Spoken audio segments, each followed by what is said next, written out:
சாதம் வந்து நல்லா க்ரீமியாக இருக்குங்க, ரொம்ப ஜூஸியாகவும் இருக்கும், நல்லா சாஃப்டாக சூப்பராக வந்திருக்குங்க. இப்போ நம்ம பட்டர் சேர்த்து நல்லா மிக்ஸ் பண்ணியாச்சு. இதை வந்து உடனே வேறு ஒரு பாத்திரத்தில் மாற்றி ஆற வச்சுருங்க. இது குறைஞ்சது ஒரு அரை மணி நேரமாவது ஆறுனா தான் சாதம் வந்து நல்லா ஆறி வந்திருக்கும்.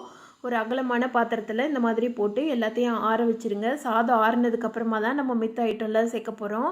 இப்போ இது தாளிப்புக்கு என்னென்னு சொல்லி பார்த்துடலாம். கடாய் நல்லா சூடாக இருக்குது. இதில் 3 ஸ்பூன் அளவு எண்ணெய் சேர்த்துக்கலாம். எண்ணெய் சூடானோடனே 1 ஸ்பூன் கடுகு உளுந்த பருப்பு சேர்த்துக்கோங்க. கடுகு நல்லா பொரிஞ்சு வரட்டும். மெயினாக இன்னொன்று வந்து கடுகு நல்லா பொரிஞ்சாதாங்க இதோட டேஸ்ட்டும் ரொம்ப அருமையாக இருக்கும். ஒரு சிலர் கடுகு பொரியிறதுக்கு முன்னாடியே எடுத்து கொட்டிடுவாங்க. அந்த மாதிரி பண்ணக்கூடாது. கடுகு நல்லா இந்த மாதிரி பொரிய விட்டுருங்க. இது கூட குட்டி குட்டியாக நறுக்கி வச்ச இஞ்சி ஒரு துண்டு சேர்த்துக்கலாம். காஞ்ச மிளகாவை கில்லாமல் சேருங்க. காஞ்ச மிளகா கிள்ளிட்டிங்கன்னா அதோட டேஸ்ட்டு மாறிடும். அதனால் முழு காஞ்ச மிளகாவாக சேர்த்துக்கோங்க. ஒரு கொத்து கருவேப்பிலை. இது எல்லாத்தையும் லோ ஃப்ளேமில் வச்சு நல்லா தாளிச்சிடலாம்.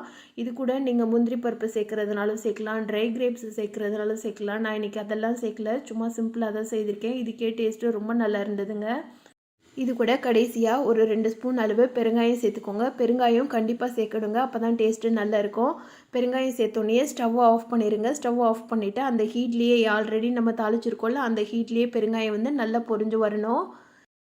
இது எல்லாத்தையும் நம்ம ஆற வச்சுருக்கிற சாதத்தில் கொட்டிடலாம். சாதத்தில் சேர்க்குறதுக்கு முன்னாடி சாதம் வந்து ஆறிடுச்சான்னு செக் பண்ணிக்கோங்க. கையில் எடுத்து பார்த்திங்கன்னா கையில் ஒட்டாமல் வரணுங்க. இது கரெக்டான பதம். இப்போ இது கூட ஒரு பச்சை மிளகாவை குட்டி குட்டியாக நறுக்கி வச்சுருக்கேன், அதை சேர்த்துக்கலாம். என்கிட்ட மாங்காய் இருந்தது, அதனால் நான் மாங்காவும் சேர்த்துருக்கேன். இந்த சீசனில் மாங்காய் எல்லாருக்குமே கிடைக்கும், அதனால் மாங்காய் சேர்த்து செய்து பாருங்கள். அதுவுமே டேஸ்ட்டை இன்க்ரீஸ் பண்ணி கொடுக்கும்.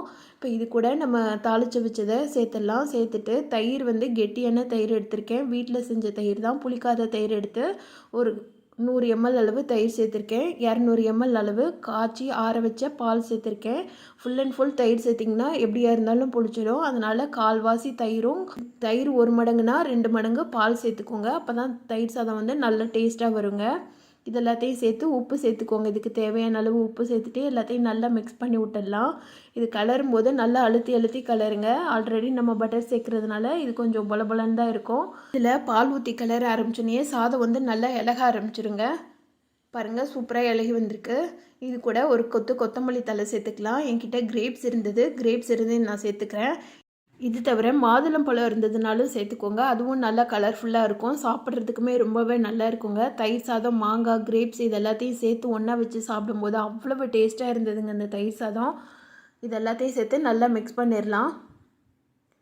அவ்வளோதாங்க, நம்மளோட தயிர் சாதம் சூப்பராக ரெடி ஆயிடுச்சு. எவ்வளோ க்ரீமியாக இருக்குது பாருங்கள். நீங்கள் இது கூட இன்னும் டேஸ்ட் வேணும்னு நினச்சிங்கன்னா ஃப்ரெஷ் க்ரீம் கூட சேர்த்துக்கலாம். அது சேர்த்தனாலும் இன்னுமே டேஸ்ட்டாக இருக்கும். நான் ஃப்ரெஷ் க்ரீம்லாம் சேர்க்கல, டைரெக்டாக பால் ஊற்றி செய்ததுனால எனக்கு க்ரீம் வந்து தேவைப்படலை. இன்னும் நல்லா ஜூஸியாக வேணும் அப்படின்னு நினச்சிங்கன்னா நீங்கள் இன்னும் கொஞ்சம் கூட க்ரீம் ஊற்றி செய்துக்கலாம். இதுக்கே நம்ம பால் ஊற்றி செய்ததுக்கே சாதம் வந்து செம்ம டேஸ்ட்டாக வந்திருக்கு, சூப்பராக வந்திருக்கு. இதை கிரேப்ஸோடையும் மாங்காவோடையும் கடித்து சாப்பிடும்போது அவ்வளோ அருமையாக இருந்ததுங்க. இது கூட சைட் டிஷ் எதுவுமே தேவையில்லைங்க, வெறும் மாங்காய் ஊறுகாய் மட்டும் இருந்தால் கூட போதும்.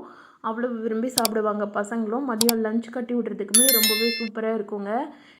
இந்த சம்மரில் தயிர் சாதத்தை, எதுவும் இந்த டேஸ்டான தயிர் சாதத்தை இந்த மாதிரி மெத்தடில் நீங்களும் உங்கள் வீட்டில் செய்து பாருங்கள். செய்து பார்த்துட்டு எப்படி இருந்துச்சுன்னு எனக்கு கமெண்ட் பண்ணுங்கள். இந்த வீடியோ பிடிச்சிருந்ததுன்னா இந்த வீடியோவுக்கு உங்கள் லைக்கை போட்டு சேனலை சப்ஸ்கிரைப் பண்ணாத ஃப்ரெண்ட்ஸ் எல்லாம் சப்ஸ்கிரைப் பண்ணிக்கோங்க. தொடர்ந்து